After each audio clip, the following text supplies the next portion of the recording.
Okay, bismillahirrahmanirrahim. Assalamualaikum warahmatullahi wabarakatuh. Mari ucapkan pada semua anak-anak murid maklim. Dan insyaAllah pada pagi ini kita akan belajar subjek Jawi, iaitu masih dalam unit 1, sambungan daripada minggu lepas. Okay, maknanya harap semua anak-anak di Mara berada dalam keadaan yang baik dan dah siapkan homework yang maklim pesankan. Okay. Jadi oleh kerana Mu'alim tak dapat nak record Google Meet secara live, jadi bagi anak-anak yang tak dapat sertai kelas Google Meet, Mu'alim sediakan untuk antum video ini sebagai rujukan. Yang dapat sertai kelas pun boleh tengok balik video ni sebagai rujukan, boleh buat ulangan. Okey, insyaAllah. Apa-apa pun kita mulakan dengan bacaan Al-Fatihah dan doa. أعوذ بالله من الشيطان الرجيم بسم الله الرحمن الرحيم الحمد لله رب العالمين الرحمن الرحيم مالك يوم الدين إياك نعبد وإياك نستعين اهدنا الصراط المستقيم صراط الذين أنعمت عليهم غير المغضوب عليهم ولا الضالين آمين. Kita baca doa sama-sama. Allahumma salli ala Sayyidina Muhammad fil awwalin wal akhirin. Allahumma aftah alaina hikmataka wa anshur alaina min khazaini rahmatika ya arhamar rahimin. Rabbi shrah li sadri wa yassir li amri wahlul 'uqdatam min lisani yafqahu qawli. Wa sallallahu ala sayyidina Muhammad wa ala alihi wa sahbihi wa sallam walhamdulillahi rabbil alamin. Okey. Jadi seperti biasa, apa yang kita akan gunakan untuk kelas hari ini ialah 3 benda. Yang pertamanya ialah buku teks Jawi dan khat. Okey, kemudian buku aktiviti serta buku tulis. Di dalam buku teks kita akan hanya gunakan sebagai rujukan, iaitu sebagai ulang kaji untuk minggu yang lalu.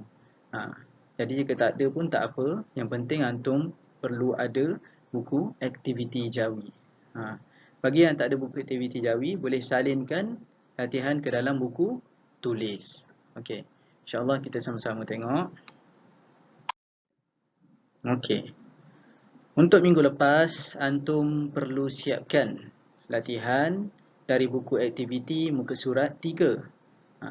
Jadi pada hari ini kita akan bincangkan jawapan. Apakah jawapan yang paling tepat untuk soalan yang diberikan. Minggu lepas, antum hanya perlu siapkan muka surat 3 kan? Okey, jadi mari kita tengok teks dan soalannya. Okey, soalan pertama, A, kita baca arahan dulu. Okey, tulis ayat penyata berdasarkan perkataan di bawah. Kata tulis ayat penyata berdasarkan perkataan di bawah. Yang pertama ialah Malaysia. Antum perlu ingat, antum perlu tulis ayat penyata berdasarkan teks yang diberikan. Antum tak perlu buat sendiri. Berdasarkan teks yang diberikan. Tapi jika antum buat ayat sendiri pun boleh. Okey, jadi untuk mudah antum ambil dari teks yang diberikan di atas. Okey, jadi kita tengok yang pertama untuk Malaysia. Ayat pertama Malaysia.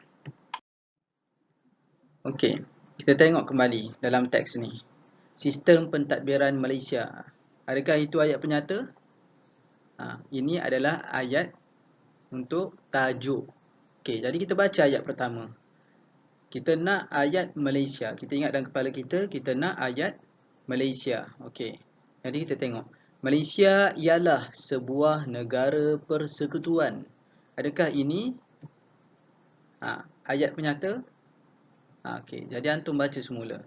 Malaysia ialah sebuah negara persekutuan.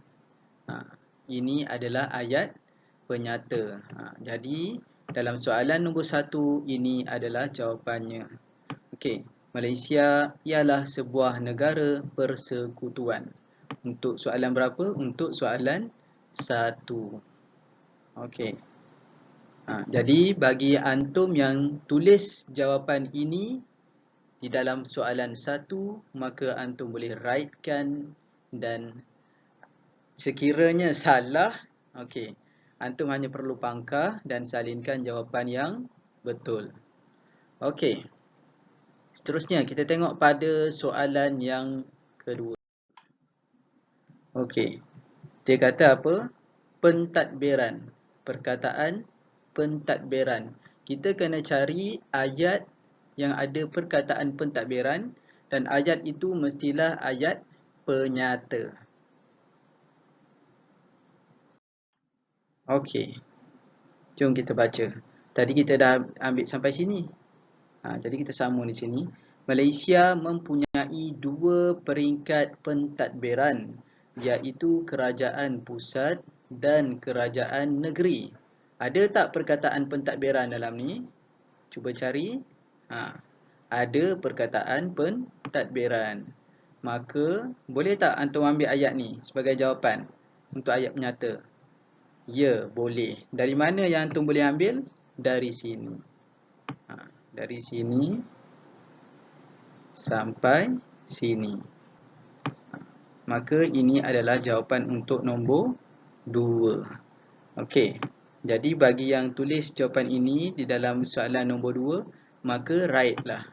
Ini adalah jawapan untuk nombor 2. Malaysia mempunyai 2 peringkat pentadbiran, iaitu kerajaan pusat dan kerajaan negeri.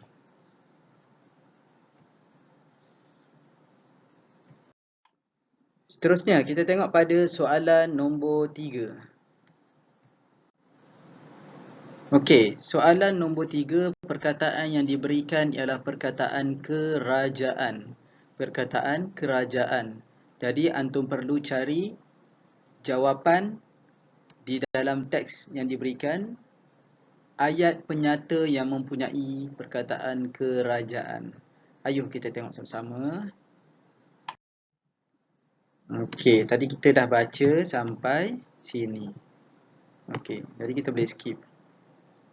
Okey. Dia nak tadi perkataan kerajaan. Jadi kita baca sama-sama sini. Kerajaan pusat berkuasa penuh ke atas badan perundangan, badan eksekutif dan badan kehakiman. Okey. Adakah ini ayat penyata? Ya, ini adalah ayat penyata. Jadi, kita boleh ambil ayat ini sebagai ayat, sebagai jawapan di dalam soalan kita tadi. Okey, soalan yang ketiga. Jadi, dari mana kita nak ambil? Yang pertamanya, kita tengok dulu. Di mana perkataan kerajaan? Di sini perkataan kerajaan. Jadi, kita perlu ambil ayat yang penuh. Kita jangan ambil ayat yang separuh je. Kita kena ambil dari perkataan kerajaan. Okey. Kerajaan. Maaf ya, tak berapa nampak. Okey. Kerajaan pusat berkuasa penuh ke atas badan perundangan, badan eksekutif dan badan kehakiman. Ini semua adalah ayat penyata. Maka antum salin sampai hujung ni. Ini ada bagi yang tulis betul, ini adalah jawapannya. Okey, dan antum perlu write. Okey. Soalan 3, jika antum jawab begini, maka write dalam buku aktiviti tersebut. Okey. Okey, seterusnya. Yang keempat ialah perkataan parlimen. Perkataan parlimen. Okey, ayuh kita cari. Okey, tadi kita dah selesai ambil yang ni untuk jawapan yang ketiga. Jadi kita terus sambung yang bawah. Okey, parlimen. Kita terus jumpa, masya-Allah. Kan? Parlimen ialah badan perundangan yang berperanan menggubal undang-undang. Parlimen ialah badan perundangan yang berperanan menggubal undang-undang. Jadi adakah ini jawapannya? Nak tahu ini jawapan atau tidak? Adakah ini ayat penyata? Jadi ini adalah ayat penyata. Macam yang Muallim maklumkan pada minggu lepas, ayat penyata antara ciri-cirinya ialah dia mempunyai perkataan ialah. Ayat penyata ada perkataan ialah dan akhir dia mesti titik. Dia bukan tanda seru, bukan tanda soal, bukan tanda apa-apa yang selain daripada itu. Bukan tanda seru. Okey, bukan tanda soal. Tapi dia hanyalah titik. Maka ini adalah ayat penyata. Dan kita nak ayat yang ada perkataan parlimen. Jadi di sini ada perkataan parlimen. Maka ini adalah jawapan untuk soalan nombor 4. Okey. Kita tandakan jawapannya. Okey, antum mesti salin daripada sini perkataan parlimen. Parlimen ialah badan perundangan yang berperanan menggubal undang-undang. Sampai situlah antum perlu salin dan mesti ada titik di belakang. Maka ini adalah jawapan untuk soalan nombor 4. Okey. Kalau salah, pangkah dan buat pembetulan. Tulis jawapan yang betul guna pen merah. Tapi kalau betul, antum right saja. Masya Allah, Alhamdulillah. Okey, kita pergi ke soalan yang seterusnya. Soalan yang terakhir, iaitu perkataan kabinet. Perkataan kabinet. Okey, mari kita cari. Okey, kabinet. Okey, tadi kita dah baca ini adalah jawapan nombor 4. Parlimen ialah badan perundangan yang berperanan menggubal undang-undang. Okey, jadi kita nak yang mesti ada perkataan kabinet. Jadi ini kita ada jumpa perkataan kabinet. Okey, kita tandakan dulu. Tandakan dulu perkataan kabinet. Tanda dulu. Okey. Okey. Bila kita dah tanda tu, barulah kita baca tengok. Kabinet.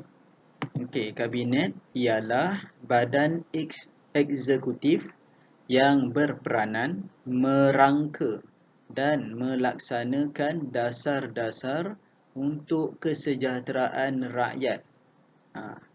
Adakah ini ayat penyata? Okey.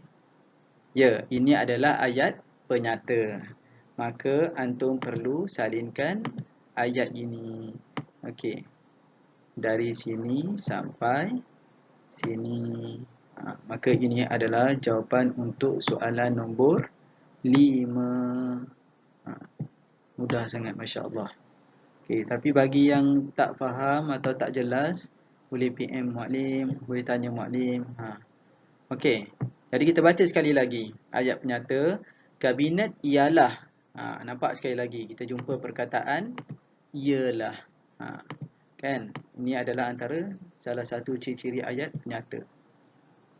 Okey, kabinet ialah badan eksekutif yang berperanan merangka dan melaksanakan dasar-dasar untuk kesejahteraan rakyat. Okey, itu saja. Kita hanya ada 5 soalan saja. Jadi hari ini antum perlu selesaikan beberapa latihan yang Muallim akan beri juga di dalam buku aktiviti, dan jawapannya kita akan bincangkan dalam kelas yang berikutnya. Okey, apa tugasan yang antum perlu buat? Antum perlu buat ialah menyelesaikan latihan di dalam buku aktiviti muka surat 4 dan buku aktiviti muka surat 5. Okey. Simple saja, muka surat 4 dan muka surat 5 ni keduanya adalah berdasarkan soalan dan teks di dalam muka surat 3. Antum boleh tengok teks dari muka surat 3 dan selesaikan soalan muka surat 4 dan 5. Jika ada sebarang masalah, boleh hubungi Muallim. Dan Muallim pesan pada antum dan Muallim peringatkan, jujur pada diri sendiri dan jangan tengok jawapan di belakang. Okey. InsyaAllah setakat itu sahaja kelas kita pada hari ini. Kita akan jumpa lagi pada minggu hadapan. Dan terima kasih Muallim ucapkan pada antum semua yang bagi tumpuan ketika dalam kelas dan menyelesaikan semua tugasan dan aktiviti yang Muallim berikan. Kita tutup kelas kita dengan bacaan tasbih kafarah dan surah Wal-Asr. Bismillahirrahmanirrahim. Subhanakallahumma wa bihamdika asyhadu an la ilaha illa anta astaghfiruka wa atubu ilaik. Bismillahirrahmanirrahim. Wal 'asr innal insana lafi khusr illa alladhina amanu wa 'amilus solihati wa tawasaw bil haqq wa tawasaw bis sabr. Wa sallallahu ala sayyidina Muhammad wa alihi wasallam. Alhamdulillahirabbil alamin. Okey. Assalamualaikum warahmatullahi wabarakatuh.